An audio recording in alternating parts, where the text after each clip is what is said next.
തൻ്റെ തൂവലുകളാൽ നമ്മെ മറയ്ക്കുന്ന, തൻ്റെ ചിറകിടിയിൽ നമ്മെ ഇന്നയോളം സൂക്ഷിച്ച സർവകൃപാലുവായ ദൈവത്തിന് ഞാൻ സ്തുതി, സ്തോത്ര, ബഹുമാനങ്ങൾ അർപ്പിക്കുകയാണ്.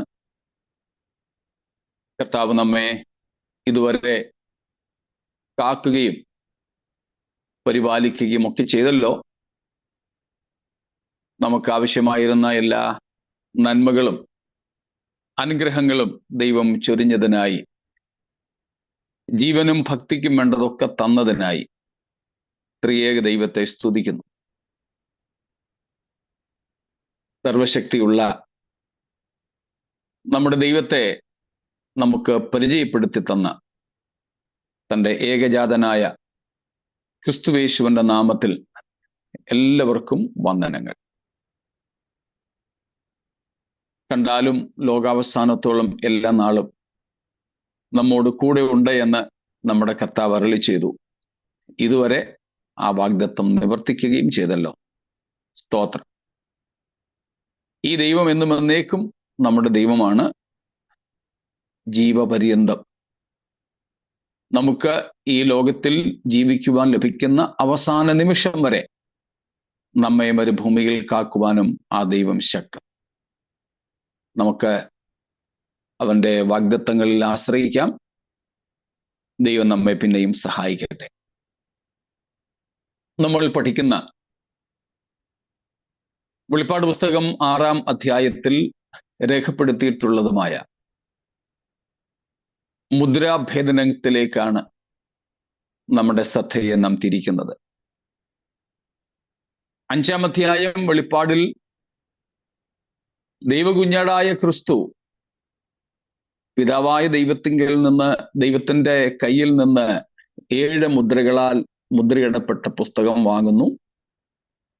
6-ാം അധ്യായത്തിൽ കുഞ്ഞാട് അതിന്റെ മുദ്രകൾ ഭേദിക്കുന്നു. അപ്പോൾ ഓരോ മുദ്രാഭേദനത്തിലും ഓരോ സംഭവങ്ങൾ, അതിൽ 5-ാമത്തെ മുദ്ര പൊട്ടിക്കുമ്പോൾ ഉള്ള സംഭവങ്ങളെയാണ് നമ്മളിപ്പോൾ നോക്കിക്കൊണ്ടിരിക്കുന്നത്. ഒന്നും കൂടെ ആ വാക്യങ്ങൾ വായിച്ചോളൂ. അവൻ 5-ാം മുദ്ര പൊട്ടിച്ചപ്പോൾ ദൈവവചനം നിമിത്തവും തങ്ങൾ പറഞ്ഞ സാക്ഷ്യം ഹേതുവായും അറുക്കപ്പെട്ടവരുടെ ആത്മാക്കളെ ഞാൻ യാഗപീഠത്തിന് കീഴെ കണ്ടു.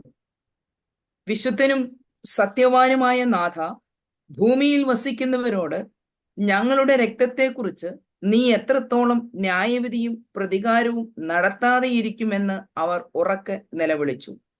അപ്പോൾ അവരിൽ ഓരോരുത്തനും വെള്ള നിലയങ്കി കൊടുത്തു. അവരെ പോലെ കൊല്ലപ്പെടുവാനിരിക്കുന്ന സഹഭൃത്യന്മാരും സഹോദരന്മാരും വന്നു തികയുവോളം അല്പകാലം കൂടെ സ്വസ്ഥമായി പാർക്കണമെന്ന് അവർക്ക് അരുളപ്പാടുണ്ടായി. സ്തോത്രം. മഹാപീഡനകാല വിശുദ്ധന്മാർ എന്ന ഒരു സമൂഹമാണ് ഈ രക്തസാക്ഷികൾ എന്ന് നമ്മൾ കണ്ടു കഴിഞ്ഞതാണ്. കാരണം മഹാപീഡനകാലത്തും വലിയൊരു കൂട്ടം ദൈവത്തിന് വേണ്ടി മാറി നിൽക്കും. അവരിൽ നല്ല ശതമാനം പേരും രക്തസാക്ഷികളാവും. യഹൂദന്മാർക്കിടയിൽ നിന്നും അങ്ങനെയുള്ളവരുണ്ട്, ജാതികൾക്കിടയിൽ നിന്നും ഉണ്ട്. അവരെ 2 കൂട്ടരെയും വേറെ വേറെയായി പറഞ്ഞിരിക്കുന്നത് കൊണ്ട്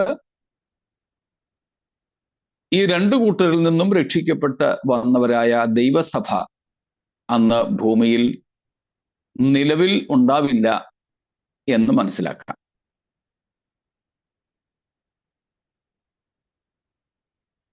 ഇവിടെ മഹാപീഡനകാലത്തിന്റെ ഒടുവിലല്ല ഈ 5-ാം മുദ്രാഭേദനം എന്നുള്ളതും പ്രസ്താവ്യമാണല്ലോ. നമ്മൾ ഇന്നലെയും അതേപ്പറ്റി പഠിച്ചു.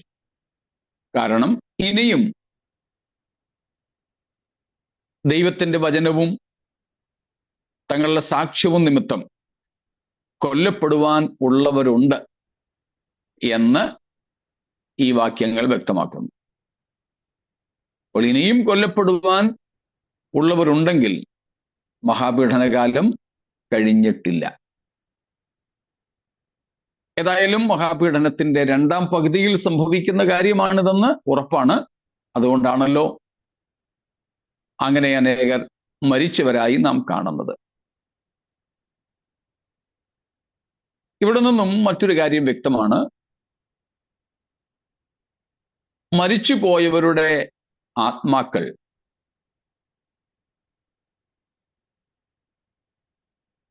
കാര്യങ്ങൾ തിരിച്ചറിയുന്ന അവസ്ഥയിൽ ആണ്. സുബോധത്തോടെയാണ് ഈ ആത്മാക്കൾ വസിക്കുന്നത്. അവർക്ക് വേദനയും സന്തോഷവും ഒക്കെ അനുഭവിക്കുവാനായിട്ട് സാധിക്കും. മരണത്തിനും ഉയർപ്പിനും ഇടയിൽ ആത്മാക്കളുടെ അവസ്ഥ എന്തെന്ന് നമുക്കിവിടെ നിന്നും മനസ്സിലാക്കാം. ഓർമ്മയുണ്ട്, സുബോധമുണ്ട്, തിരിച്ചറിയാം, വികാരങ്ങളുണ്ട്. എന്നാൽ അവർക്ക് അവിടെ നിന്നും പുറപ്പെട്ടു പോകാനോ യാത്ര ചെയ്യാനോ ഒന്നും ഉള്ള അവസരങ്ങൾ ഇല്ല. ഇത് നീതിമാന്മാരുടെ ആത്മാക്കൾക്കും നീതി കെട്ടവരുടെ ആത്മാക്കൾക്കും ഉള്ള അവസ്ഥ തന്നെയാണ്.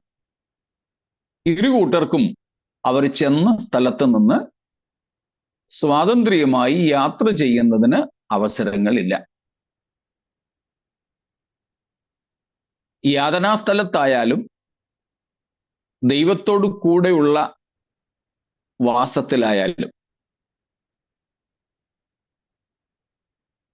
അവർ ചെന്നെത്തുന്ന സ്ഥലത്ത് തന്നെ ഉയർപ്പ് വരെ അടങ്ങിപ്പാർത്തേ പറ്റൂ. ദൈവത്തോട് അവർ അപേക്ഷ കഴിച്ചാൽ പോലും അവരുടെ ആരുടെയും ആ അപേക്ഷകൾ കൈക്കൊള്ളപ്പെടുന്നില്ല. നരകത്തിൽ നിന്ന് നിലവിളിക്കുന്ന ആത്മാക്കളായാലും അല്ല, ദൈവിക പറുദീസ എന്നറിയപ്പെടുന്ന സ്ഥലത്ത് ഉള്ള ആത്മാക്കളായാലും, അതായത് കർത്താവിനോട് കൂടെയുള്ള ആത്മാക്കളായാലും, അവരുടെ നിലവിളിക്കോ അവരുടെ പ്രാർത്ഥനയ്ക്കോ അനുസരിച്ച് ദൈവം പ്രവർത്തിക്കുന്നില്ല എന്നുള്ളത് വ്യക്തമാണ്.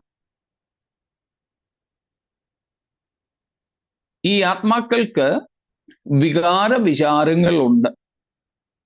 സമ്പൂർണ്ണ ആളത്വത്തിലാണ് അവ വസിക്കുന്നത്. ആളത്വത്തിൽ എന്ന് പറയുമ്പോൾ ശരീരം ഉണ്ടാകണമെന്നില്ല. കാര്യങ്ങൾ തിരിച്ചറിയുവാനുള്ള കഴിവ്. ഒരു വ്യക്തി, ഒരു ആൾ, ഒരുവന്റെ ആളത്വം അല്ലെങ്കിൽ വ്യക്തിത്വം എന്ന് പറയുന്നത്, അതിൻ്റെ അളവുകോലുകൾ ഒരു വ്യക്തിക്ക് ഒരു ഇന്റലക്ട് ഉണ്ട്, ബുദ്ധിയുണ്ട്, ഇമോഷൻസ്, വികാരങ്ങളുണ്ട്, മെമ്മറീസ്, ഓർമ്മകളുണ്ട്.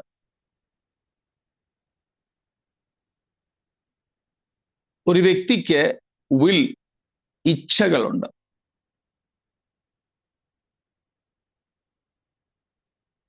മനസ്സിലായോ? ഇതെല്ലാമാണ് ഒരു വ്യക്തിയുടെ വിശേഷതകൾ. ഒരു വ്യക്തിയാണെങ്കിൽ ബുദ്ധിയുണ്ട്, വികാരമുണ്ട്, ചിന്തകളുണ്ട്, ഓർമ്മകളുണ്ട്, ആഗ്രഹങ്ങളുണ്ട്. ഇതെല്ലാം നമ്മുടെ ആത്മാവിനുണ്ട് മരിച്ചതിന് ശേഷവും. ദുഷ്ടന്മാരുടെ ആത്മാക്കളായാലും നീതിമാന്മാരുടെ ആത്മാക്കളായാലും ഒരു വ്യക്തിയുടെ ആത്മാവിന് ആ വ്യക്തിയുടെ മരണശേഷം ഈ വ്യക്തിത്വങ്ങളെല്ലാം തന്നെ ഉണ്ട്. ഈ ആളത്വത്തിന്റെ എല്ലാ ലക്ഷണങ്ങളും ഉണ്ട്. ഒരു ശാരീരികമായ, ഒരു ഭൗതികമായ ശരീരം ഉണ്ടായിരിക്കില്ലെന്ന് മാത്രം. കാരണം ആ ശരീരം ഇവിടെ മണ്ണിൽ മയങ്ങുന്നു, വിശ്രമിക്കുന്നു. ഇതാണ് മരിച്ചുപോയവരുടെ മരണത്തിനും ഉയർത്തെഴുന്നേൽപ്പിനും ഇടയിലുള്ള ആത്മാവിന്റെ അവസ്ഥ. ഇത് പല ഘട്ടങ്ങളിലായി നമ്മൾ പഠിച്ചിട്ടും കൂടെ ഉള്ളതുകൊണ്ട് ഇത്രയും മതിയായിരിക്കും എന്ന് ഞാൻ കരുതുന്നു. മരിച്ച ശേഷം ഉയർത്തെഴുന്നേറ്റ ശരീരത്തിലല്ലാതെ മരിച്ചു പോയവർക്ക് ചെന്ന സ്ഥലത്ത് നിന്നും മറ്റെവിടേക്കെങ്കിലും യാത്ര ചെയ്യാൻ കഴിയുന്നതല്ല. അതുകൊണ്ട് ദുർമരണമെന്ന് നമ്മൾ സാധാരണ വിളിക്കുന്ന ഏതെങ്കിലും മരണത്താൽ മരണപ്പെട്ടവരും അവരുടെ മിത്രങ്ങളെയാകട്ടെ ശത്രുക്കളെയാകട്ടെ ഭയപ്പെടുത്താനൊന്നും പാതിരാത്രിക്ക് വരില്ല.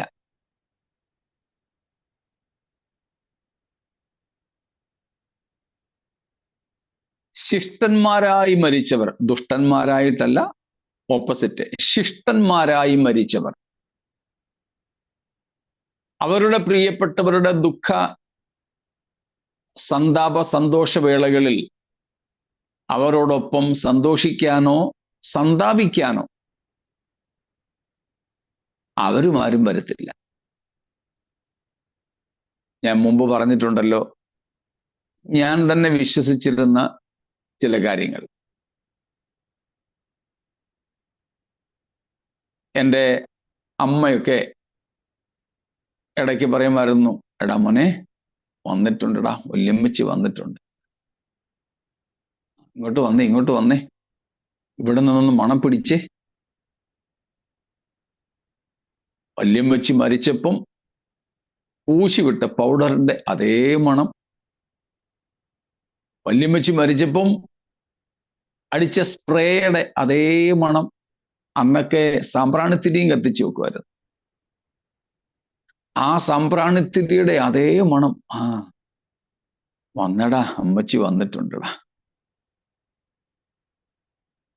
ഇല്ല, ദുഷ്ടന്മാരായി മരിച്ചുപോയവരായാലും ശിഷ്ടന്മാരായി മരിച്ചുപോയവരായാലും തങ്ങളുടെ ആത്മാക്കൾ ചെന്ന് ചേർന്ന യാതനാസ്ഥലത്ത് നിന്നാകട്ടെ സ്വർഗസ്ഥലത്ത് നിന്നാകട്ടെ ഭൂമിയിലേക്ക് വരാനോ എന്തെങ്കിലും ദൗത്യം നിർവഹിക്കുവാനോ അവർക്ക് ആർക്കും കഴിയില്ല. മരണത്തിൽ സംഭവിക്കുന്നത് ആത്മാവും ദേഹിയും കൂടെ ദേഹത്തെ വിട്ടുപോകുന്നു എന്നുള്ളതാണ്. ആവർത്തിക്കുന്നു, ആത്മാവും ദേഹിയും കൂടെ ദേഹത്തെ വിട്ടുപോകുന്ന പ്രക്രിയയുടെ പേരാണ് മരണം, ശാരീരിക മരണം.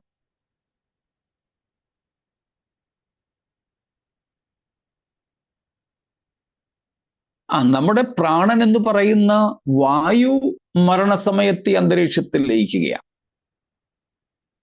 പക്ഷേ ദേഹി എന്ന ഒരു ഇമ്മറ്റീരിയൽ ആയിട്ടുള്ള അഭൗമികമായ ഒരു ഘടകം നമ്മിലുണ്ട്, മനുഷ്യനിലുണ്ട്. 3 ഘടകങ്ങളാണ് മനുഷ്യനിലുള്ളത്: ഭൗതികമായ ഘടകം, അഭൗമികമായ ഘടകം, ആത്മീയമായ ഘടകം. ഈ 3 ഘടകങ്ങളാണ് മനുഷ്യനിൽ. ഭൗതിക ഘടകമാണ് ശരീരം.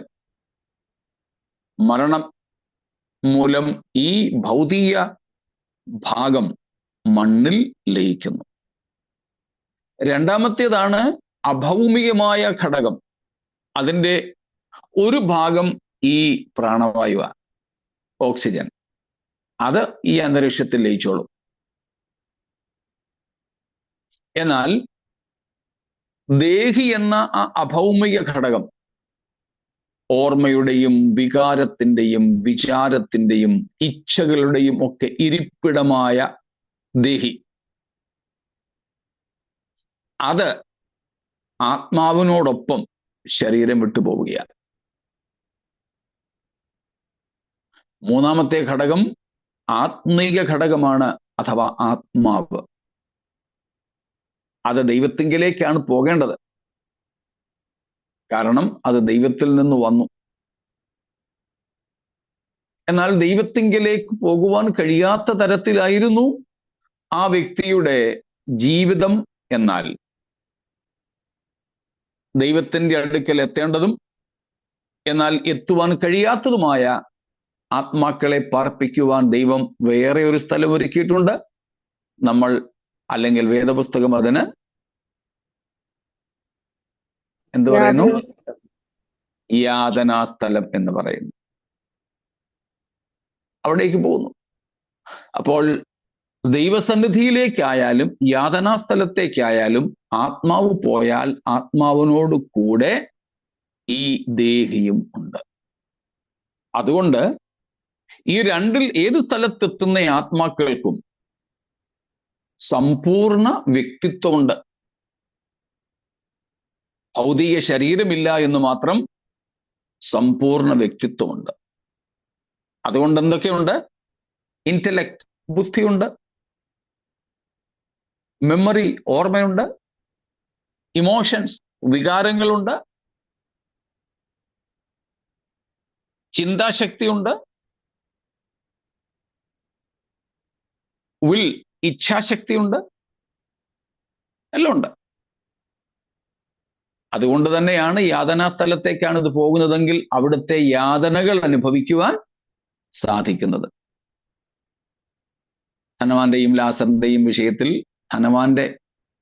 ധനവാൻ ചെന്ന് കഴിഞ്ഞ് അവിടുത്തെ ചൂടും ദാഹവും ഒക്കെ അനുഭവിച്ചത് അബ്രഹാം പിതാവിനോട് പറയുന്നത് തൻ്റെ സഹോദരന്മാർ ഭൂമിയിൽ ഉണ്ടെന്ന് ഓർമ്മ വന്നത് ഒക്കെ ഇതിന്റെ തെളിവുകൾ. അങ്ങനെ ഈ രക്തസാക്ഷികളുടെ ആത്മാക്കൾ സുബോധമുള്ളവരായി, പ്രതികാരം ചെയ്യുവാനുള്ള ഇച്ഛാശക്തിയുള്ളവരായി, പ്രതികാരദാഹമുള്ള വികാരത്തോടെ അവരായിരിക്കുന്ന യാഗപീഠത്തിന്റെ ചുവട്ടിൽ കാണപ്പെടുന്നു. എന്നാൽ പെട്ടെന്ന് പ്രതികാരം നടത്താൻ അവരുടെ പ്രാർത്ഥനയും കർത്താവ് കേൾക്കുന്നില്ല. പറയുന്നു, നിശ്ചയിക്കപ്പെട്ട സമയം വരട്ടെ, അതുവരെ നിങ്ങളൊന്ന് അടങ്ങിപ്പാർക്ക. വന്നു ചേരാനുള്ള നിങ്ങളുടെ സഹഭൃത്യന്മാരും സഹോദരന്മാരും ഉണ്ട്, അവരും കൂടെ വരട്ടെ. അതുവരെ ഒരു ഇന്ററീം ആയിട്ട്, ഒരു ഇടക്കാല ആശ്വാസത്തിനായി അവർക്ക് എന്ത് നൽകപ്പെടുന്നു? വെള്ള നിലയങ്കി. അതാണ് നാം ഇന്നലെ പറഞ്ഞത്. ചിലർ കരുതുന്നത് ഈ വെള്ള നിലയങ്കി എന്നുള്ളത് ഒരു ടെമ്പററി ബോഡിയാണെന്നാണ്. നമുക്ക് തെളിവുകളൊന്നുമില്ല, അനുമാനങ്ങളേ ഉള്ളൂ. ഏതായാലും അവർക്ക് വെള്ള നിലയങ്കി ലഭിച്ചു. അത് ദൈവത്തിന്റെ ഒരു അംഗീകാരം എന്ന് മനസ്സിലാക്കുന്നതാണ് കൂടുതൽ യുക്തം. വെള്ള നിലയങ്കി. ആ വെള്ള നിലയങ്കി പിന്നീട് നാം 7-ാം അധ്യായത്തിൽ കാണുന്നുണ്ട്.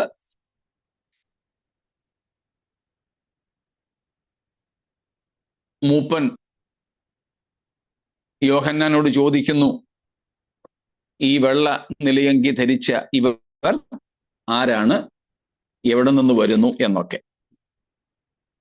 യോഹന്നാൻ ആ കാര്യം അങ്ങോട്ട് തന്നെ പറയുകയാണ്.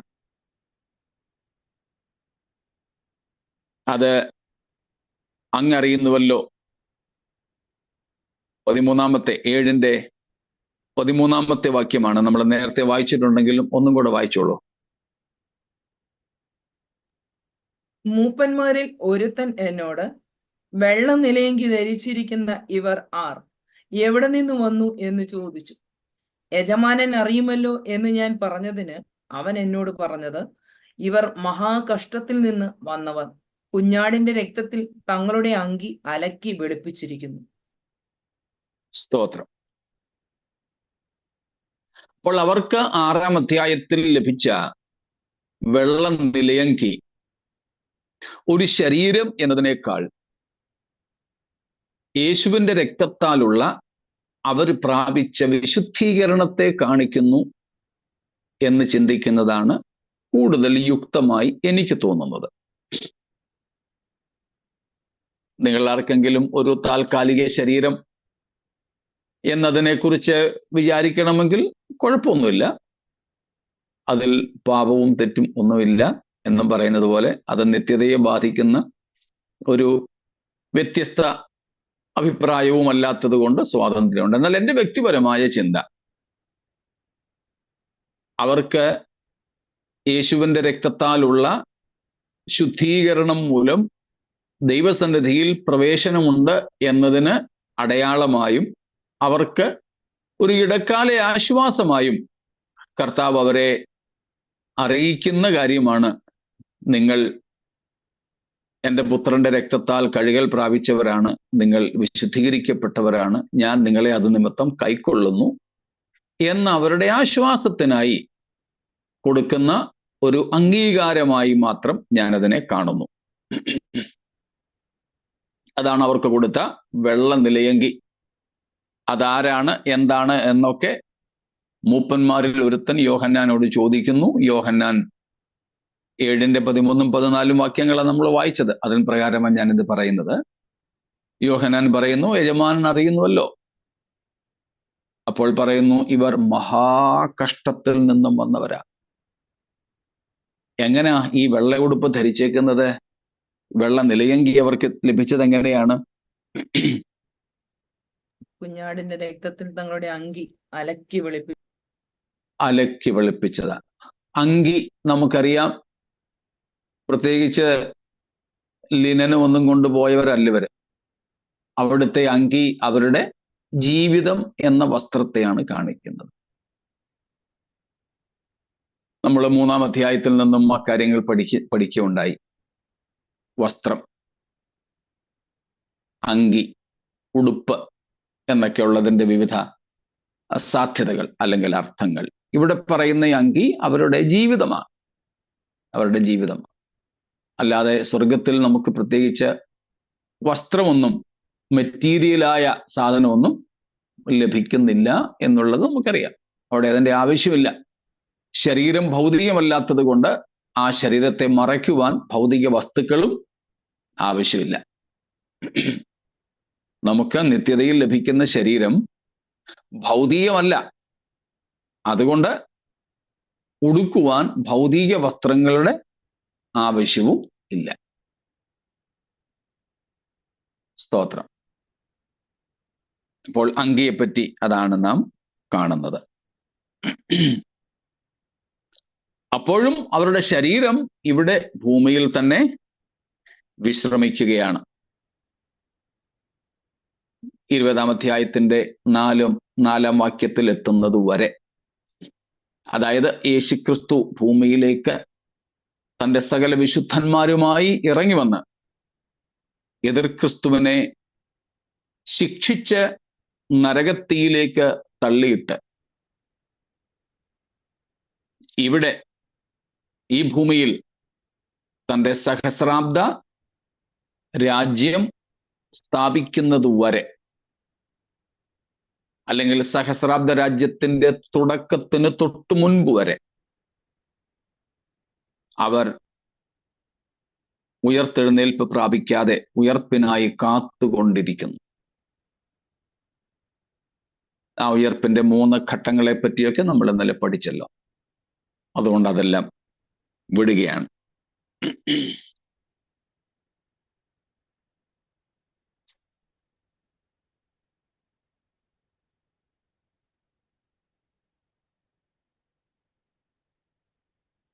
ഇത്രയും കാര്യങ്ങളിൽ എന്തെങ്കിലും വിശദീകരണം ഇനിയും വേണമോ? പക്ഷേ ഒരു സംശയം ചോദിക്കട്ടെ. ഏറ്റവും അടുത്ത 2 സ്നേഹിതരെ മറ്റേ ഒരാൾ ആദ്യം മരിച്ചു, പിന്നെ അടുത്ത ആൾ മരിച്ചു ചെല്ലുമ്പോൾ അവർക്ക് തമ്മിൽ സംസാരിക്കാൻ ഒക്കുമോ? ഇപ്പൊ അബ്രഹാം പിതാവിനോടല്ലേ ധനവാൻ സംസാരിച്ചത്, ഇവർക്ക് തമ്മിൽ സംസാരിക്കാൻ പറ്റുമോ?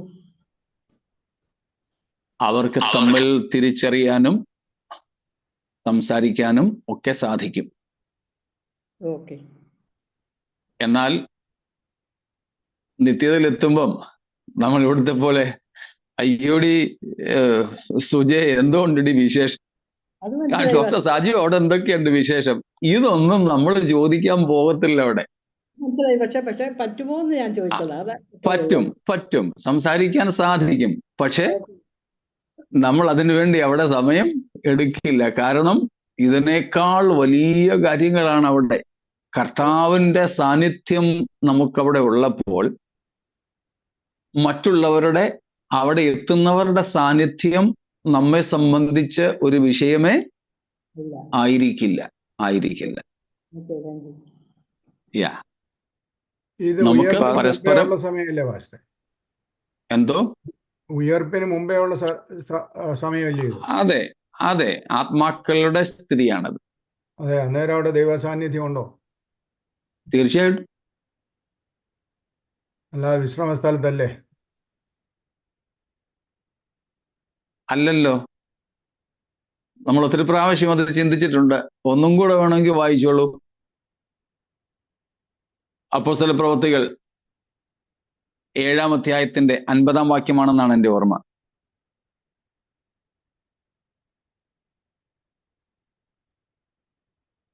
വിശ്രമസ്ഥലം എന്ന് പറയുന്ന, അബ്രഹാം പിതാവിന്റെ മടി എന്ന് പറയുന്ന, പറുദീസ എന്ന് പറയുന്ന സ്ഥലം ഇപ്പോൾ കാലിയാണെന്ന് നമ്മൾ ആ സമയങ്ങളിൽ പഠിച്ചതായിരുന്നു. 54-ാമത്തെ 44-ഉം 55-ഉം വാക്യങ്ങൾ. അത് കേട്ടപ്പോൾ അവർ കോപപരവശരായി അവന്റെ നേരെ പല്ല് കടിച്ചു. അവനോ പരിശുദ്ധാത്മാവ് നിറഞ്ഞവനായി സ്വർഗത്തിലേക്ക് ഉറ്റുനോക്കി ദൈവമഹത്വവും ദൈവത്തിന്റെ വലതുഭാഗത്ത് യേശു നിൽക്കുന്നതും കണ്ടു. ഇതാ സ്വർഗം തുറന്നിരിക്കുന്നതും മനുഷ്യപുത്രൻ ദൈവത്തിന്റെ വലതുഭാഗത്ത് നിൽക്കുന്നതും ഞാൻ കാണുന്നു എന്ന് പറഞ്ഞു. കണ്ടോ? ആദ്യത്തെ ക്രിസ്ത്യാനിയുടെ മരണമാണ്. ആദ്യത്തെ ക്രിസ്ത്യാനിയുടെ രക്തസാക്ഷിത്വവും. താൻ എന്തുവാ കാണുന്നത്? അബ്രഹാം പിതാവിനെയാണോ? അല്ല. പറുദീസയാണോ? അല്ല. വിശ്രമസ്ഥലമാണോ? അല്ല. പിന്നെ സ്വർഗം തുറന്നിരിക്കുന്നു. അവിടെ ദൈവത്തിന്റെ വലത്തുഭാഗത്ത് ദൈവപുത്രനായ യേശു ക്രിസ്തു നിൽക്കുന്നു. മറ്റൊന്ന് പൗലോസ് ഫിലിപ്പി ലേഖനം 1-ാം അധ്യായം 21 മുതൽക്കുള്ള വാക്യങ്ങളിൽ പറയുന്നുണ്ട്. പ്രത്യേകിച്ച് അതിന്റെ 23-ാമത്തെ വാക്യം വായിച്ചോളൂ. വിട്ടുപിരിഞ്ഞ് ക്രിസ്തുവിനോട് കൂടെ ഇരിപ്പാൻ എനിക്ക് കാംക്ഷയുണ്ട്, അത് അത്യുത്തമമല്ലോ. യേശുക്രിസ്തുവിന്റെ ഉയർത്തെഴുന്നേൽപ്പിന് ശേഷം മരിക്കുന്ന വിശുദ്ധന്മാർ എവിടേക്കാ പോകുന്നത്? പിതൃസന്നിധിയിലേക്ക്. ക്രിസ്തു ഇരിക്കുന്ന ഇടമായ പിതൃസന്നിധിയിലേക്ക്. അവിടെ അവർക്ക് ടാസ്കുകൾ, ഉത്തരവാദിത്വങ്ങളൊന്നുമില്ല. അവർക്കാകെക്കൂടെ ഉള്ളത് എന്ത് മാത്രമേ ഉള്ളൂ? ദൈവ സാന്നിധ്യം അനുഭവിച്ച് അതിൻ്റെ മാധുര്യം നുകർന്നുകൊണ്ട് അവർ അവിടെ ആയിരിക്കുന്നു. പ്രത്യേകിച്ച് അവർക്കൊരു ടാസ്കും ഇല്ല. ബാബുവങ്കിൾ നാട്ടിലായിരുന്ന സമയത്ത് വയ്യായെങ്കിലും എന്തെങ്കിലുമൊക്കെ ഉത്തരവാദിത്വങ്ങൾ ഏറ്റെടുക്കേണ്ടിയിരുന്നു. ഫിസിക്കലി ശരീരം കൊണ്ട് പോകാനോ ചെയ്യാനോ കഴിഞ്ഞില്ലെങ്കിലും ഫോൺ വിളിച്ചും തൻ്റെ അടുക്കൽ വരുന്നവരോടുമൊക്കെ പല കാര്യങ്ങളും വീടിൻ്റെ ഉത്തരവാദിത്വങ്ങൾ ചെയ്യേണ്ടിയിരുന്നു. ഇപ്പോൾ മകന്റെ അടുക്കൽ വന്നപ്പോൾ ഇവിടെ റേഷൻ മേടിക്കാൻ പോകണ്ട, വെള്ളം തീർന്നോ, പാല് തീർന്നോ, കറണ്ട് ചാർജ് കൊടുക്കണോ, വെള്ളത്തിന്റെ കരം കൊടുക്കണോ, ഇതൊന്നും അങ്കിളിന് അറിയേണ്ട ആവശ്യമില്ല.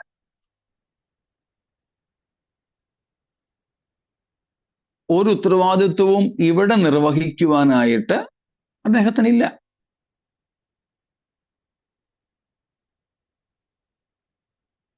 വീട്ടിലുള്ളവരുടെയൊക്കെ സാന്നിധ്യം സന്തോഷത്തോടെ അനുഭവിച്ച് വീട്ടിൽ കഴിഞ്ഞാൽ മതി. ഇത്രയും പോലും ഉത്തരവാദിത്വങ്ങൾ ദൈവസന്നിധിയിലേക്ക് ചെല്ലുന്ന ആത്മാക്കൾക്ക് ഇല്ല. അതുകൊണ്ടാണ് അതിനെ വിശ്രമം എന്ന് വിളിച്ചിരിക്കുന്നത്, ഉറക്കമല്ല. പ്രത്യേകിച്ച് ഉത്തരവാദിത്വങ്ങളൊന്നും ശുശ്രൂഷകളൊന്നും കടമകളൊന്നും നിർവഹിക്കുവാൻ ഇല്ലാത്ത അവസ്ഥ. നമുക്കെന്തെങ്കിലുമൊക്കെ ചെയ്യാനുണ്ടെങ്കിൽ ശരീരത്തിൽ വസിക്കുന്ന ഈ ഭൗമ ജീവിതത്തിന്റെ സമയത്ത് മാത്രമേ ഉള്ളൂ. അപ്പോൾ കർത്താവായ യേശു ഉയർത്തെഴുന്നേറ്റ ശേഷം പറുദീസയിൽ ഉണ്ടായിരുന്ന, അല്ലെങ്കിൽ വിശ്രമസ്ഥലത്തുണ്ടായിരുന്ന ആത്മാക്കളെ ഹാബേൽ മുതലുള്ള സകല നീതിമാന്മാരുടെ ആത്മാക്കളെയും എവിടെ കൊണ്ടുചെന്നാക്കി? പിതാവിന്റെ സന്നിധിയിൽ. പിതാവിന്റെ സന്നിധിയിൽ. ആ പോകുന്ന പോക്കാണ് യോഹന്നാൻ 20-ാം അധ്യായത്തിൽ നാം കാണുന്നത്. അതുകൊണ്ട് ആ മറിയയോട് പറഞ്ഞത്, നീ എന്നെ ഇപ്പൊ തുടരുത്, ഞാൻ ഇതുവരെ പിതാവിന്റെ അടുക്കൽ പോയിട്ടില്ല. എന്നാൽ അവരെ പിതൃസന്നിധിയിൽ കൊണ്ടുചെന്ന് ആക്കി തിരികെ വന്നു കർത്താവ്. എന്നിട്ട് ശിഷ്യന്മാരോടും തോമസിനോടൊക്കെ പറഞ്ഞു, ഇതാ ഇങ്ങോട്ട് നോക്ക, തോമസേ നിന്റെ വിരൽ ഇങ്ങോട്ടിട്ടോ, എന്നാ വിലാപ്പുറം കാണിച്ചിട്ട് പറഞ്ഞു, നിന്റെ കൈയിട്ട് നോക്ക. സംശയിച്ച ശിഷ്യന്മാരോട് പറഞ്ഞു, ഇതാ പിടിച്ചു നോക്ക, ഭൂതത്തിന് ഇതുപോലെ അസ്ഥി മാംസമൊക്കെ ഉണ്ടോ. എന്നാൽ നേരത്തെ മറിയോട് പറഞ്ഞു, എന്നെ തുടരുത്. കാരണം 69-ാം സങ്കീർത്തനത്തിൽ പറയും പോലെ പൗലോസ് അത് എഫേസ്യർ 4:7 എടുത്തുദ്ധരിക്കുന്നത് പോലെ ബദ്ധന്മാരെ പിടിച്ചുകൊണ്ട് ഉയരത്തിലേക്ക് കയറി. എന്നിട്ട് അവൻ എന്ത് ചെയ്തു? മനുഷ്യർക്ക് ദാനങ്ങളെ കൊടുത്തു. ആരായി ബദ്ധന്മാർ?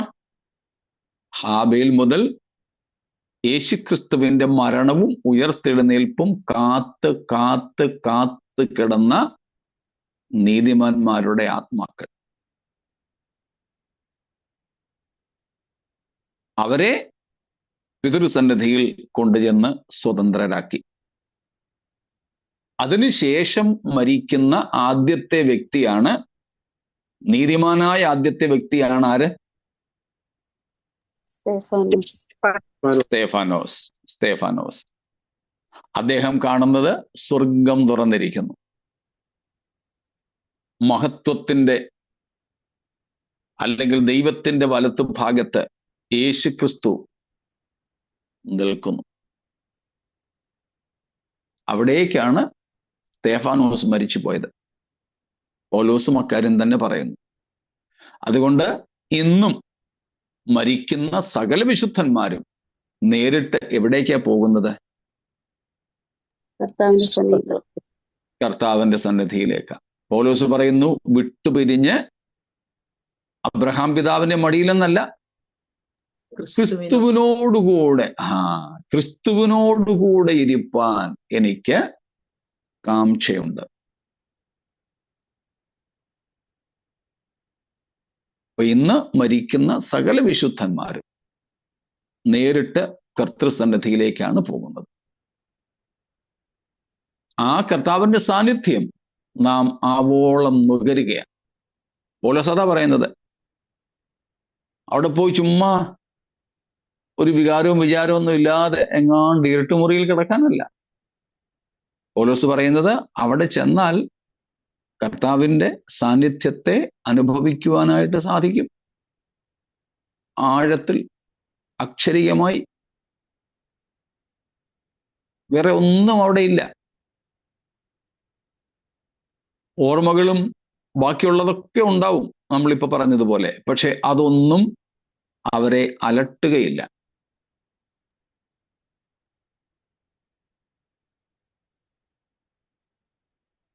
അന്നേരം ഈ ഉയർത്തെഴുന്നേൽപ്പെന്ന് പറയുമ്പോൾ ആത്മാക്കളെല്ലാം പോയി കഴിഞ്ഞു, പിന്നെ ശരീരം കൂടി കൊണ്ടുപോകുന്നു, അതേ ഉള്ളൂ. ആത്മാവ് ദേഹിയും കൂടെ ശരീരത്തിലേക്ക് വന്ന് ശരീരം ഉയർത്തെഴുന്നേൽക്കുന്നു. അതാണ് ഉയർപ്പ്. അതാണ് ഉയർപ്പ്. ഓക്കെ. ഇതെല്ലാം പക്ഷെ ഇത്ര നേരം കൊണ്ട് നടക്കുന്നേ ഉള്ളൂ. നൊടിയിടയ്ക്കുള്ളിൽ ആത്മാവും ദേഹിയും തിരികെ ഭൂമിയിൽ കിടക്കുന്ന ശരീരത്തിലേക്ക് വരുന്നു. ശരീരം ഉയർക്കുക മാത്രമല്ല രൂപാന്തരപ്പെടുകയും ചെയ്യുന്നു. പക്ഷെ ആ അത് ഉയർപ്പിൽ വീണ്ടും ഇത് മൂന്നും കൂടെ ഒരുമിക്കുന്നു, ആത്മാവും ദേഹവും. പക്ഷെ ദേഹത്തിന്റെ അവസ്ഥയ്ക്ക് രൂപാന്തരം ഭവിക്കുന്നു.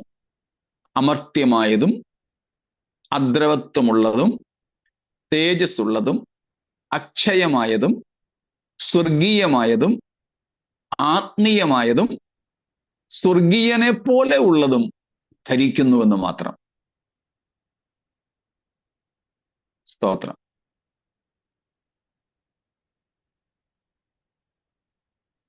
സൗമ്യമായിരുന്നോണ്ട് ചോദിച്ചത്. അല്ല പാസ്റ്റർ, പ്രൈസ് ദി ലോർഡ്. ഞാൻ ചോദിച്ചത്, പാസ്റ്റർ ഇപ്പൊ പറഞ്ഞല്ലോ സഹസ്രാബ്ദ വാഴ്ചയുടെ ആരംഭത്തില് ശരീരം ദേഹിയോട് ചേരുന്നതെന്ന്. പക്ഷെ കർത്താവ് ഗബ്രിയേലിനകത്തോട് വരുമ്പം സഭ നമ്മൾ ഉയർത്തെഴുന്നേൽക്കുമ്പോഴല്ലേ? സഹസ്രാബ്ദത്തിന് മുമ്പ് ചേരുന്നത് ആരുടെ കാര്യമാണ് പറഞ്ഞേ? ഈ 5-ാം മുദ്ര പൊട്ടിച്ചപ്പോൾ നിലവിളിക്കുന്ന മഹാപീഡന കാലത്തെ വിശുദ്ധന്മാരുടെ കാര്യമാണ് പറഞ്ഞു, സഭയുടെ കാര്യമല്ല. അതാ എനിക്ക് ഡൗട്ട്. അത് ഇവരുടെ കാര്യമാണ് പറഞ്ഞു.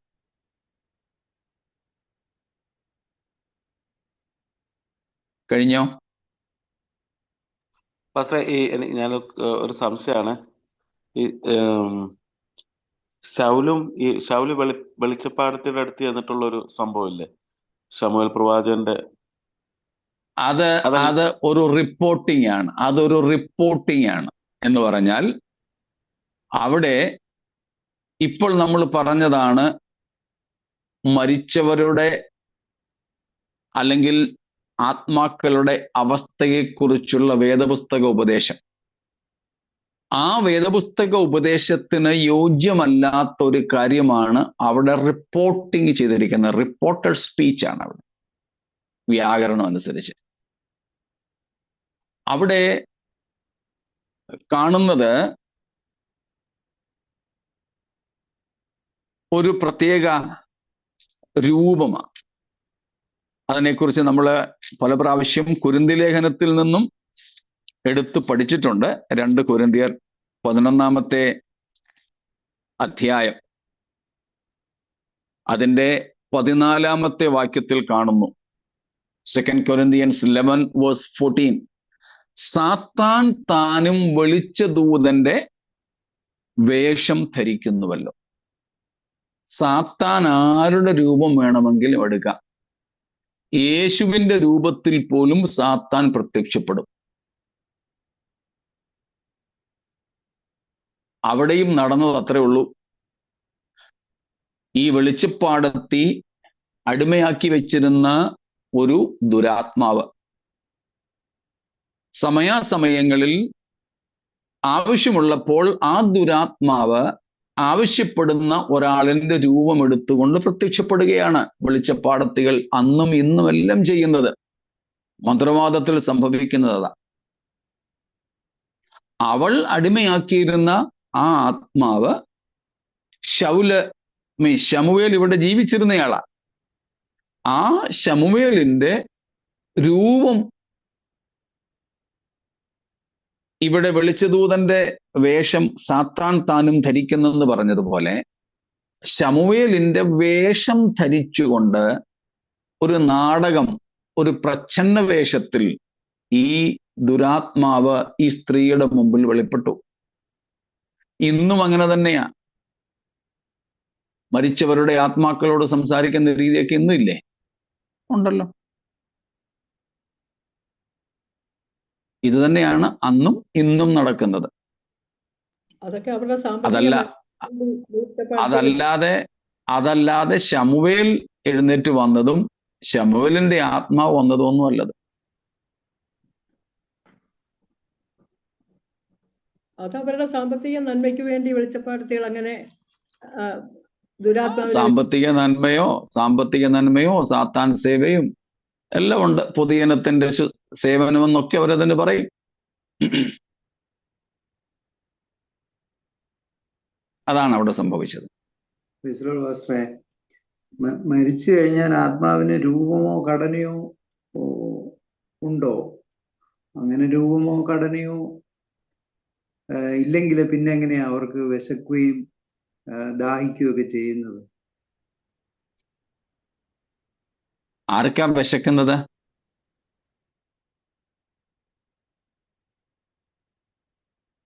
ധനവാന്റെ കാര്യത്തിൽ ചില വെള്ളം തരം പറഞ്ഞ കാര്യമാണോ ഉദ്ദേശിച്ചത്? അല്ല, അവർക്ക് ഫീലിങ്സ് ഉണ്ട്, പിന്നെ അതെ, ബോധമുണ്ട്. ഫീലിങ്സ് ഉണ്ട്. ഫീലിങ്സ് എന്ന് പറഞ്ഞാൽ വിശപ്പും ദാഹവും എന്നല്ല. അല്ല, അപ്പൊ അവർക്ക് ഈ ഭൂമിയിലുള്ള കാര്യങ്ങളെ പറ്റി അവർ ഓർക്കത്തില്ലേ? അവരുടെ ഉണ്ട്, ഓർമ്മയുണ്ട് അവർക്ക്. അപ്പൊ അവർക്ക് ഈ സ്വർഗത്തില് ഒരു ഒരു സമാധാനം കിട്ടുമോ? കാരണം ഈ ഭൂമിയിലുള്ള സ്വർഗത്തിൽ പോകുന്നവർക്ക് എല്ലാറ്റിനെയും കവിഞ്ഞ് അവിടെ എന്താ അനുഭവിക്കാൻ പറ്റുക? ദൈവസാന്നിധ്യമാ. ആ ദൈവസാന്നിധ്യം ഉണ്ടെങ്കിൽ അതിനെ കവിയുന്ന ഒരു ഫീലിംഗ് എവിടെ ഇല്ലല്ലോ. ആ ദൈവസാന്നിധ്യത്തെയും അതിൻ്റെ സന്തോഷ സമൃദ്ധിയെയും പൂർണ്ണതയെയും കവിയുന്ന ഒരു അനുഭവം അവർക്കവിടെ ഇല്ല. എന്നാൽ നരകത്തിൽ പോകുന്നവർക്കാണ് ഈ വിധമായ ചിന്തകളൊക്കെ, അല്ലെങ്കിൽ യാതനാ സ്ഥലത്തേക്ക് പോകുന്നവർക്കാണ് ഈ വിധമായ ചിന്തകളൊക്കെ അവരെ അലട്ടുന്നത്. കർത്താവിന്റെ സന്നിധിയിലേക്ക് പോകുന്നവർക്ക് ഈ വിധ അലട്ടലുകളൊന്നുമില്ല.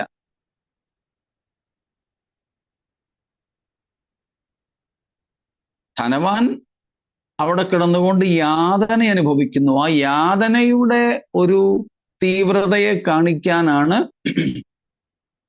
അല്പം വെള്ളം കുഞ്ഞുവിരലെ തൊട്ടെങ്കിലും ഒന്ന് ചുണ്ട് നാക്ക് നനയ്ക്കാൻ ലാസറിനെ വിടാമോ എന്ന് ചോദിച്ചത്. ആ യാതനയുടെ തീവ്രതയെ കാണിക്കാനാണ്. നരകത്തിൽ ആ അനുഭവമുണ്ട്. നരകാനുഭവങ്ങളുടെ ഒരു ഭാഗമാണ് അവിടെ അനുഭവിക്കുന്ന ഈ വൈദാഹങ്ങൾ. എന്നാൽ ആ അനുഭവമല്ല ദൈവസന്നിധിയിൽ എത്തുന്ന വിശുദ്ധന്മാരുടെ ആത്മാക്കൾക്കുള്ളത്. പൗലോസ് ഈ ഭൂമിയിലായിരുന്നപ്പോൾ, റോമർ 9-ാം അധ്യായം, തൻ്റെ സ്വജാതിക്കാർ രക്ഷിക്കപ്പെടുവാൻ വേണ്ടി എന്തുമാത്രം ആഗ്രഹിച്ചു. അവരുടെ രക്ഷയ്ക്ക് വേണ്ടി സ്വന്തം നിത്യത നഷ്ടപ്പെടുത്താൻ പോലും പൗലോസ് തയ്യാറായി. 9:3 റോമർ. എന്നാൽ അതേ പൗലോസ് എന്തു പറയുന്നു ഫിലിപ്പി ലേഖനത്തിൽ? എനിക്ക് ആഗ്രഹം വിട്ടുപിരിഞ്ഞ് ക്രിസ്തുവിനോടുകൂടെ ഇരിപ്പാനാണ്. എന്നാൽ ഞാൻ ജഡത്തിൽ വസിക്കുന്നത്, ഫിലിപ്പിയർ 1:1 അടുത്ത വാക്യങ്ങളിൽ തന്നെ കാണുന്നു. ഞാൻ ശരീരത്തിൽ ജീവിച്ചിരിക്കുന്നത് നിങ്ങൾ നിമിത്തം ആവശ്യമായിരിക്കുന്നു. ആ ആത്മാക്കളുടെ രക്ഷയ്ക്കും ഒക്കെയുള്ള ദാഹവും ആഗ്രഹവും നമ്മൾ ഈ ഭൂമിയിൽ ഈ ശരീരത്തിൽ ആയിരിക്കുന്ന സമയത്താണ്. ഈ ശരീരം വിട്ടുപോയാൽ അതിൻ്റെ അർത്ഥം നമുക്ക് ഈ ഭൂമിയിൽ ചെയ്യുവാൻ തന്ന ശുശ്രൂഷ നമ്മൾ തികച്ചു എന്നതത്രേ. അത് തികച്ചു കഴിഞ്ഞാൽ പിന്നെ നമുക്ക് ആ ഭാരങ്ങളില്ല. ആ ഭാരങ്ങളെക്കാൾ കവിയുന്ന ദൈവ സാന്നിധ്യത്തിന്റെ മനോഹാരിതയാണ് നിത്യതയിൽ അനുഭവിക്കുവാൻ സാധിക്കുന്നത്. ആ ഓർമ്മയിൽ ബാക്കിയുള്ളതെല്ലാം മറക്കുന്നു.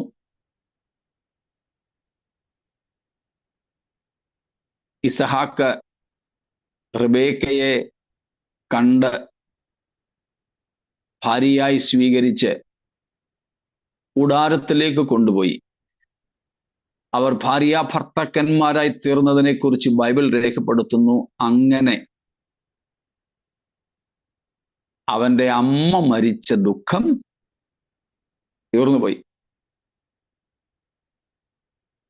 നഷ്ടപ്പെട്ടതിനേക്കാൾ, വിട്ടുകളഞ്ഞതിനേക്കാൾ ഏറെ ശ്രേഷ്ഠമായതാണ് ദൈവസന്നിധിയിൽ നമുക്ക് ലഭിക്കുന്നത് എന്നതുകൊണ്ട് നഷ്ടബോധം, വേദനയൊന്നും അവരെ അലട്ടുന്നില്ല.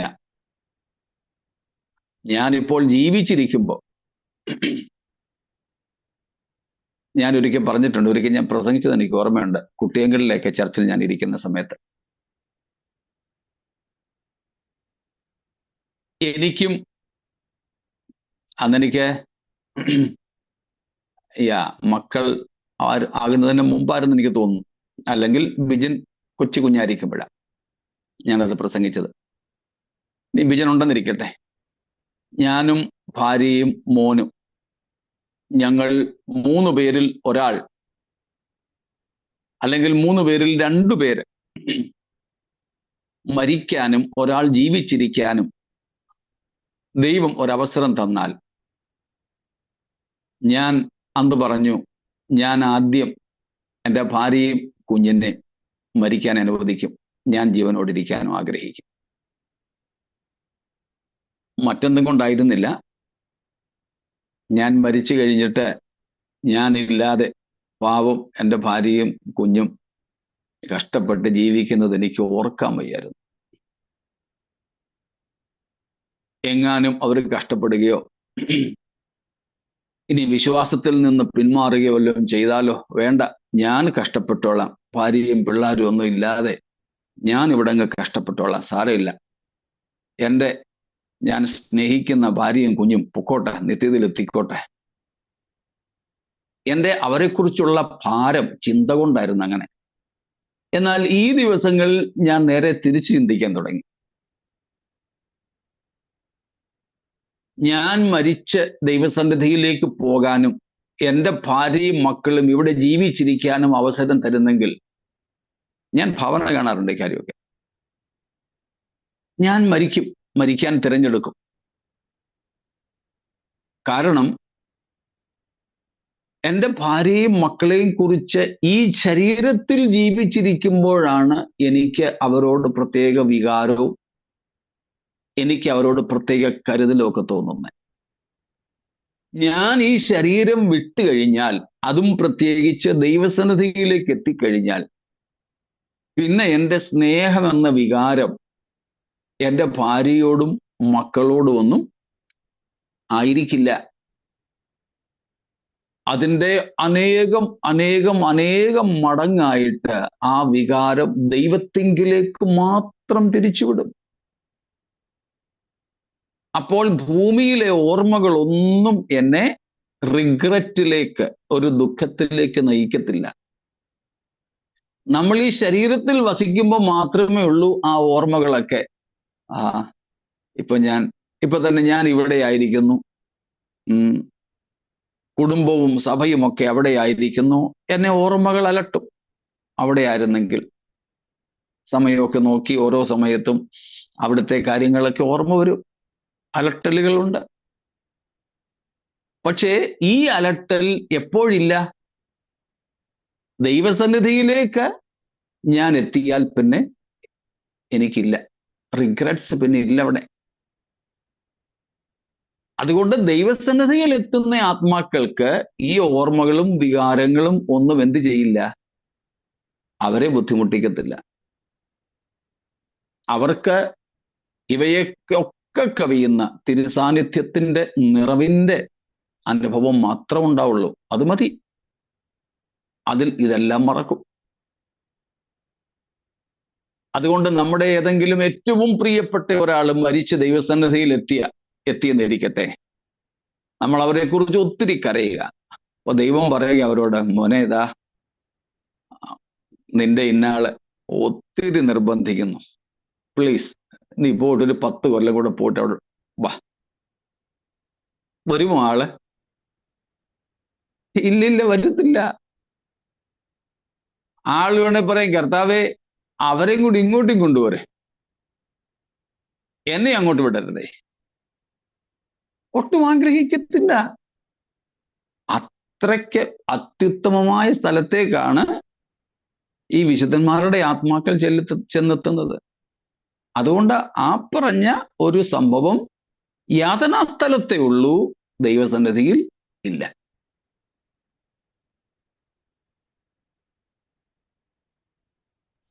ക്ലിയറായി? വ്യക്തമായ സ്തോത്രം.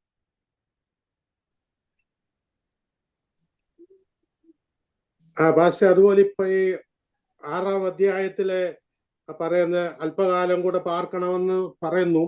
അന്നേരം 7-ാം അധ്യായത്തിൽ കാണുന്ന ആ കൂട്ടം എല്ലാരും കൂടെ വന്നിട്ടുള്ള ശേഷമുള്ള ഫുൾ ആൾക്കാരാണോ അത്? വെള്ളനിലയിലേക്ക് തിരിച്ച് സംഖ്യ കാണും. അന്നേരം കൊണ്ട് എല്ലാവരും വന്ന് ചേർന്ന് അവിടെ. അതെ, ആ സമയപ്പോഴേക്കും വന്നു ചേർന്നു. ഓക്കെ.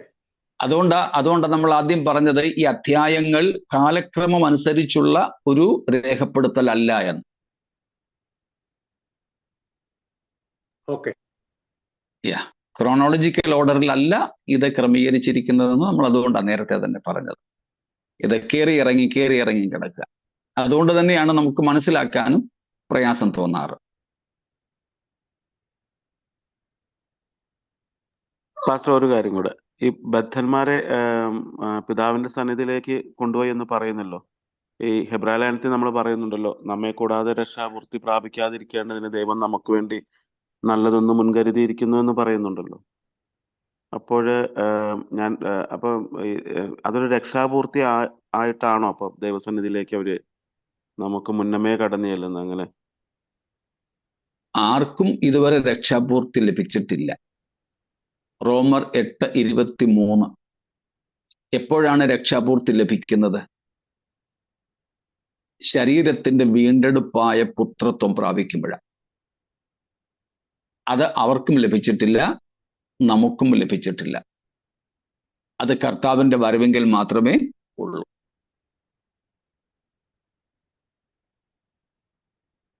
രക്ഷാപൂർത്തി ആർക്കും ലഭിച്ചിട്ടില്ല. അതുകൊണ്ടാണ് അവർ മരിക്കുന്ന സമയത്തെക്കുറിച്ചും എബ്രായർ 11 പറയുന്നത്, അവരെല്ലാവരും വിശ്വാസത്തിൽ നല്ല സാക്ഷ്യം പ്രാപിച്ച്. അവരെല്ലാവരും വിശ്വാസത്തിൽ സാക്ഷ്യം ലഭിച്ചിട്ടും വാഗ്ദത്ത നിവൃത്തി പ്രാപിച്ചില്ല. അതെ, വിശ്വാസത്തിൽ അവർ മരിക്കുന്ന സമയത്ത് അവർ സാക്ഷ്യം പ്രാപിച്ചു. നമ്മളും മരിക്കുമ്പോൾ സാക്ഷ്യം പ്രാപിക്കുന്നു. പൗലോസ് പറഞ്ഞതുപോലെ, ഞാൻ ഓട്ടം തികച്ചു. അതാണ് സാക്ഷ്യം. പക്ഷേ പൗലോസിനും നീതിയുടെ കിരീടം ലഭിച്ചോ? ഇല്ല. ന്യായവിധിക്ക് ശേഷമേ ഉള്ളൂ. അതുകൊണ്ടാണ് 8:23 പൗലോസ് തന്നെ പറഞ്ഞത്, നമ്മളും കാത്തിരിക്കുക. എന്തിനു വേണ്ടി? ശരീരത്തിന്റെ വീണ്ടെടുപ്പായ പുത്രത്വത്തിനു വേണ്ടി. അത് മരണം കൊണ്ടും നമുക്ക് ലഭിക്കുന്നില്ല. കർത്താവിന്റെ വരവിൽ ശരീരം ഉയർക്കുമ്പോൾ മാത്രമേ ലഭിക്കുന്നുള്ളൂ. നമുക്കും അവർക്കും എല്ലാം അത് ലഭിക്കാനിരിക്കുന്നതേ ഉള്ളൂ.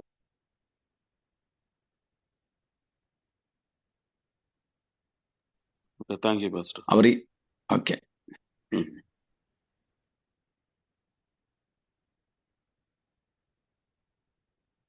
ശരി, മറ്റൊന്നുമില്ലെങ്കിൽ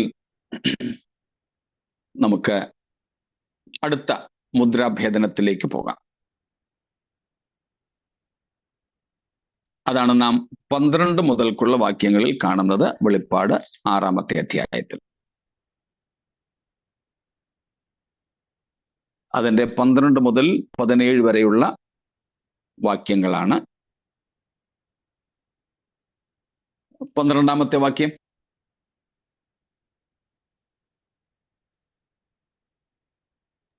ആറാം മുദ്ര പൊട്ടിച്ചപ്പോൾ വലിയൊരു ഭൂകമ്പം ഉണ്ടായി. സൂര്യൻ കരിമ്പടം പോലെ കറുത്തു, ചന്ദ്രൻ മുഴുവനും രക്തതുല്യമായി തീർന്നു. 17 വരെ ഒന്ന് വായിച്ചോളൂ. അത്തിവൃക്ഷം പെരുങ്കാറ്റുകൊണ്ട് കുലുങ്ങിയിട്ട് കായ് ഉതിർക്കും പോലെ ആകാശത്തിലെ നക്ഷത്രങ്ങൾ ഭൂമിയിൽ വീണു. പുസ്തകച്ചുരുൾ ചുരുട്ടും പോലെ ആകാശം മാറിപ്പോയി. എല്ലാ മലയും ദ്വീപും സ്വസ്ഥാനത്ത് നിന്ന് ഇളകിപ്പോയി. ഭൂമിയിലെ രാജാക്കന്മാരും മഹത്തുക്കളും സഹസ്രാധിപന്മാരും ധനവാന്മാരും ബലവാന്മാരും സകലദാസനും സ്വതന്ത്രനും ഗുഹകളിലും മലപ്പാറകളിലും ഒളിച്ചുകൊണ്ട് മലകളോടും പാറകളോടും, ഞങ്ങളുടെ മേൽ വീഴുവീൻ, സിംഹാസനത്തിൽ ഇരിക്കുന്നവന്റെ മുഖം കാണാതെ വണ്ണവും കുഞ്ഞാട്ടിന്റെ കോപം തട്ടാതെ വണ്ണം ഞങ്ങളെ മറപ്പീൻ. അവരുടെ മഹാകോപ ദിവസം വന്നു, ആർക്കു നിൽപ്പാൻ കഴിയും എന്ന് പറഞ്ഞു. സ്തോത്രം.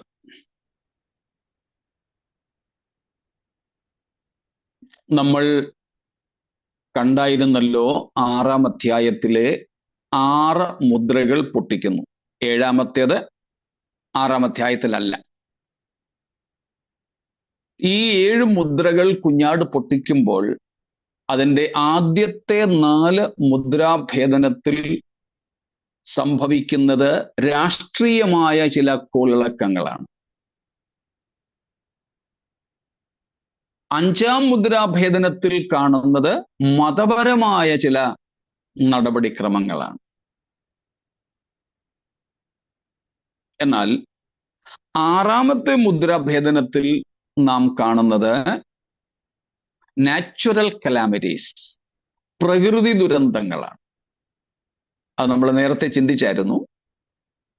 7 മുദ്രകളിൽ 1 തൊട്ട് 4 വരെ രാഷ്ട്രീയ ദുരന്തങ്ങളും 5-ാമത്തെ മുദ്രാഭേദനത്തിൽ മതപരമായ ഇടപാടുകളും 6-ാമത്തേതിൽ നാം ഇവിടെ കാണുന്നത് പ്രകൃതി ദുരന്തങ്ങളുമാണ്. അവിടെ നമുക്ക് കാണുവാൻ സാധിക്കുന്നത് ഭൂകമ്പം, സൂര്യനും ചന്ദ്രനും ഇരുണ്ടുപോകുന്നു, നക്ഷത്രങ്ങൾ നിലം പതിക്കുന്നു, ആകാശം ചുരുൾ പോലെ നീക്കപ്പെടുന്നു, മലകളും ദ്വീപുകളും സ്വസ്ഥാനത്ത് നിന്ന് ഇളകുന്നു, ഭൂമിയിലെ രാജാക്കന്മാരും അധികാരികളും ഭയപ്പെട്ട് ഓടുന്നു, യഹോവയുടെ ദിവസം വരുന്നു. ഇങ്ങനെയുള്ള വളരെ ദുരന്തപൂർണമായ ഒരു കാലമാണ്. അത് പ്രകൃതിക്ക് മൊത്തമായും ലോകത്തിൽ മൊത്തമായും സംഭവിക്കുന്നു. അതിൽ നിന്നും ആരും ഒഴിഞ്ഞിരിക്കുന്നില്ല എന്നുള്ളത് നാം കാണുന്നു.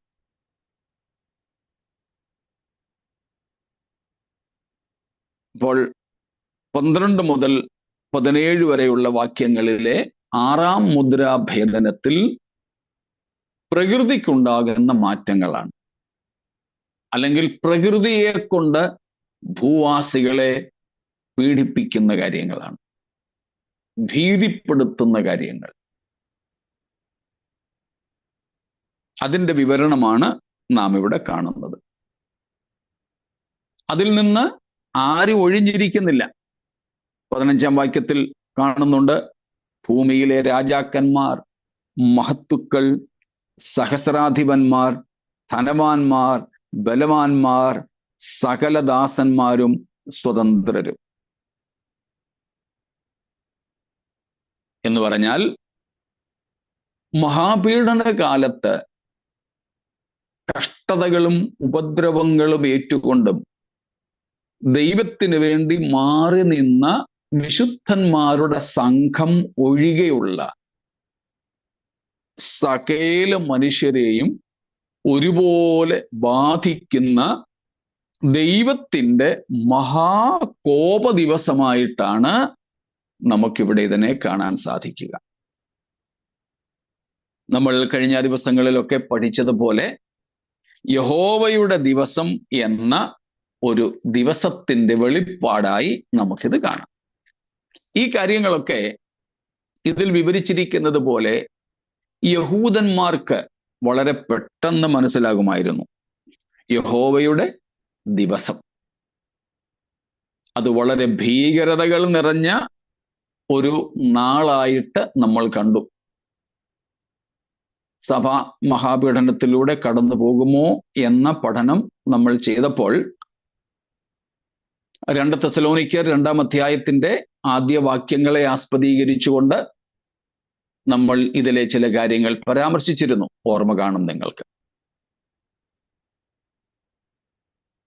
ആ ഭീകരമായ കർത്താവിൻ്റെ നാൾ അത് ഒരു പ്രത്യേക ദിവസമല്ല, സംഭവ പരമ്പരകളാണത്.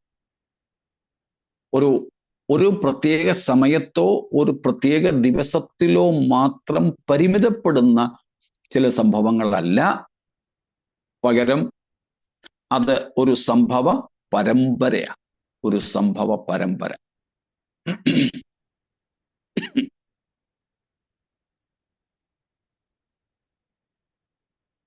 അപ്പോൾ ഇവിടെ പ്രകൃതി ദുരന്തങ്ങളാണ് ആദ്യം നാം കാണുന്നത്.